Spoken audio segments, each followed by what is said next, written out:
J'ai oublié de dépasser 15 minutes avec 5 secondes. Ça va encore m'obliger à faire une division de vidéo. Et ça, c'est du travail.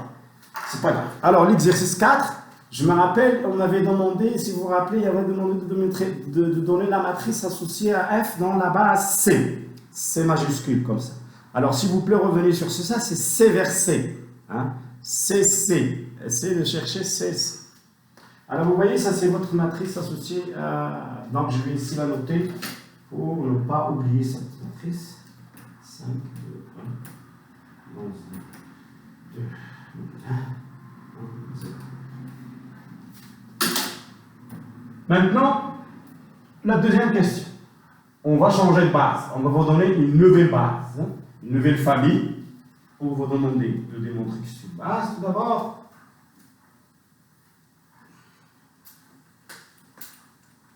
Alors, regardez, deuxième question. Démontrer que F est un automorphisme, ça veut dire l'application qu'on vient de donner, est un automorphisme, et déterminer la matrice associée inverse. Parce qu'on avait dit que lorsque dire que l'application linéaire est bijective, c'est la même chose de dire que votre matrice est inversible. C'est vrai qu'on n'a pas vu les techniques d'inversion jusqu'à maintenant, mais ce qui est intéressant, juste avec la définition, on pourra trouver la matrice inverse. C'est quoi la matrice inverse? C'est l'inverse. Ça veut dire, c'est l'application linéaire. C'est l'application linéaire, c'est la matrice M et la matrice associée à F. L'inverse de la matrice, c'est la matrice associée à F-1. À F-1. D'accord? Donc, vous cherchez F-1, l'application linéaire F-1, puisqu'elle est bijective, et vous trouvez sa matrice. C'est ça la matrice inverse. Alors, je vais faire du travail, hein, mais je vais vous donner des indications. Alors, regardez, la matrice associée F est un automorphisme. Pourquoi F est un automorphisme? Regardez. Est-ce qu'elle est... regardez. Elle est linéaire. Elle est linéaire.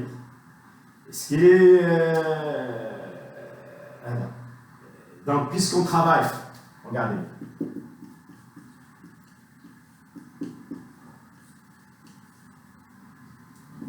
Alors, c'est un endomorphisme. Hein. C'est un endomorphisme. Alors, ici, pour démontrer qu'il est bijectif, il suffit de démontrer que le noyau est égal à 0. Juste qu'il est injectif. Pourquoi? On n'a pas besoin de démontrer qu'il est surjectif parce qu'on travaille dans l'ensemble vers le même ensemble.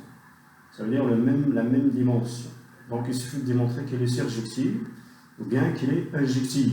Si vous voulez démontrer l'injectivité en utilisant le noyau, c'est facile. Hein? C'est-à-dire quoi, le noyau? Donc, le noyau de F, c'est quoi? C'est l'ensemble de tous les polynômes P appartenant à R de x tel que F de P égale 0. Le polynôme 0. Alors, on va résoudre cette équation. Si on trouve le noyau est réduit à 0, on dit que l'application linéaire... Alors, c'est quoi F de P?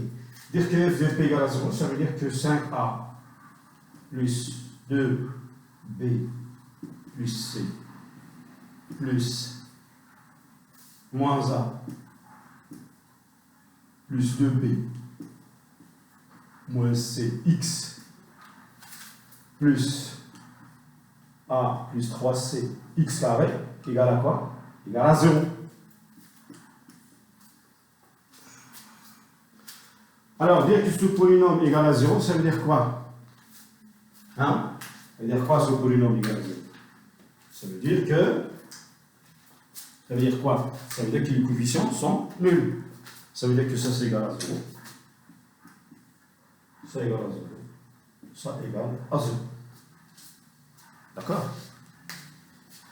Alors, une fois que ça égale à 0, ça égale à 0, ça égale à 0, vous résolvez le système, vous allez trouver quoi? Automatiquement, vous allez trouver que A égale à B égale à C égale à 0.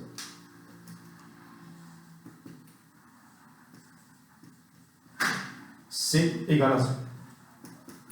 Vous allez trouver tous les coefficients A, B, C égale à 0. Ça veut dire quoi que A, B, C égale à 0? Ça veut dire que le polynôme qui s'écrit de la forme de A plus BX plus CX carré, il est nul. Ça veut dire que P est égal au polynôme 0. D'accord? Donc le noyau il est réduit à 0. Je prends un polynôme, f de p égale à 0. Je trouve que le polynôme est nul, ça veut dire qu'il est injectif. Puisqu'il est injectif et que les dimensions de l'espace d'arrivée et l'espace de départ égale à 0, plutôt, les dimensions sont les mêmes, donc je peux dire qu'il est, puisqu'il est surjectif, donc il est bijectif. Puisqu'il est bijectif, linéaire, et on travaille dans l'espace vers le même, ça veut dire endomorphisme, donc ça veut dire qu'il est automorphisme. Ça va? Il est automorphisme. Alors ici, j'aurais pu vous demander une autre question. Déterminer le noyau. Déterminer l'image. Le noyau, on l'a trouvé. L'image, vous allez le trouver, puisqu'il est surjectif, donc l'image, c'est lui-même. Les dimensions, j'aurais pu ajouter ces questions. Donc maintenant, F est un automorphisme. F est un automorphisme. Il ne faut pas que j'oublie le nombre de minutes. C'est très important. F est un automorphisme. Alors, pour trouver maintenant la matrice, donc la matrice associée à F, vous savez comment on a fait. C'est la matrice qui va de B vers... Voilà, F est défini comme ça. Alors, F-1. F-1, puisqu'il est bijectif, on peut parler de F-1. F-1, ça va être une application qui va de ce tenseur vers ce tenseur. Ça, c'est F-. Vous vous rappelez, hein? Alors, pour trouver la matrice -1, l'inverse de M, c'est quoi? C'est la matrice associée à F-1. M-1 de F, c'est vraiment la matrice de F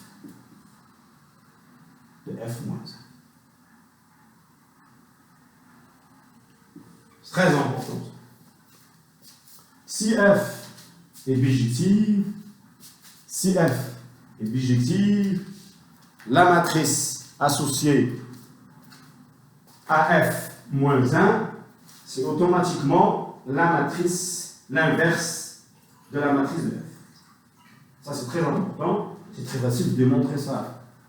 Il suffit d'utiliser la technique que j'ai utilisée ici pour la matrice de passage hier. Je l'ai fait pour la matrice de passage. D'accord?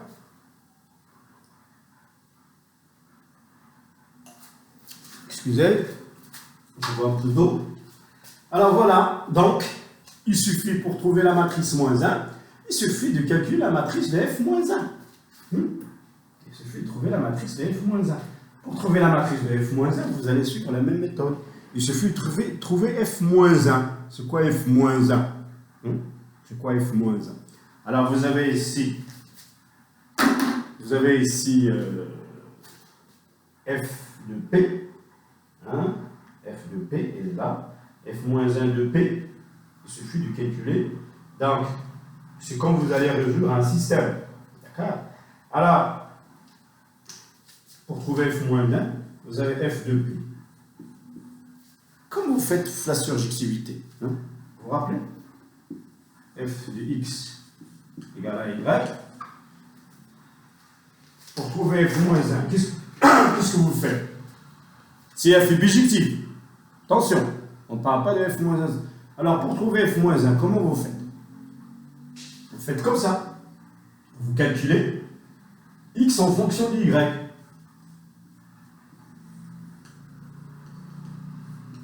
Vous vous rappelez de ça? Au lieu de trouver X, vous trouvez Y en fonction de X, vous allez trouver X en fonction de Y. Alors, ça va être votre F-. Alors, c'est la même chose. Ici, vous allez essayer de calculer F de P égale à un certain Q. Et vous allez calculer P en fonction de Q.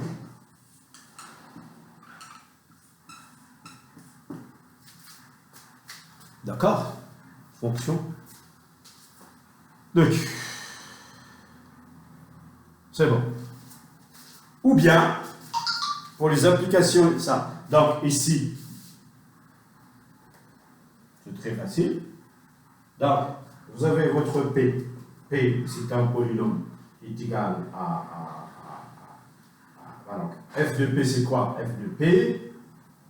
F de P, c'est 5A plus 2B plus C plus moins A plus B plus 2B moins C plus X ici plus le reste A plus 3C X carré. Ça c'est F de P. Vous mettez ça égal F de P égale à Q. Un polynôme Q. Polynôme Q, je vois par exemple A1. Je ne sais pas comment il est Q. Hein. Q c'est un élément de R2. A1 plus B1 X plus C1 X carré. Vous faites l'identification de coefficient. Vous allez dire que ce coefficient égale à A1, le deuxième coefficient égale à B1, le troisième coefficient égale à C1, et vous allez trouver A, B, C en fonction de A1, B1, C1.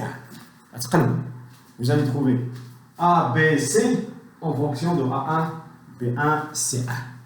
Et ça, vous allez remplacer ici A1 par sa valeur.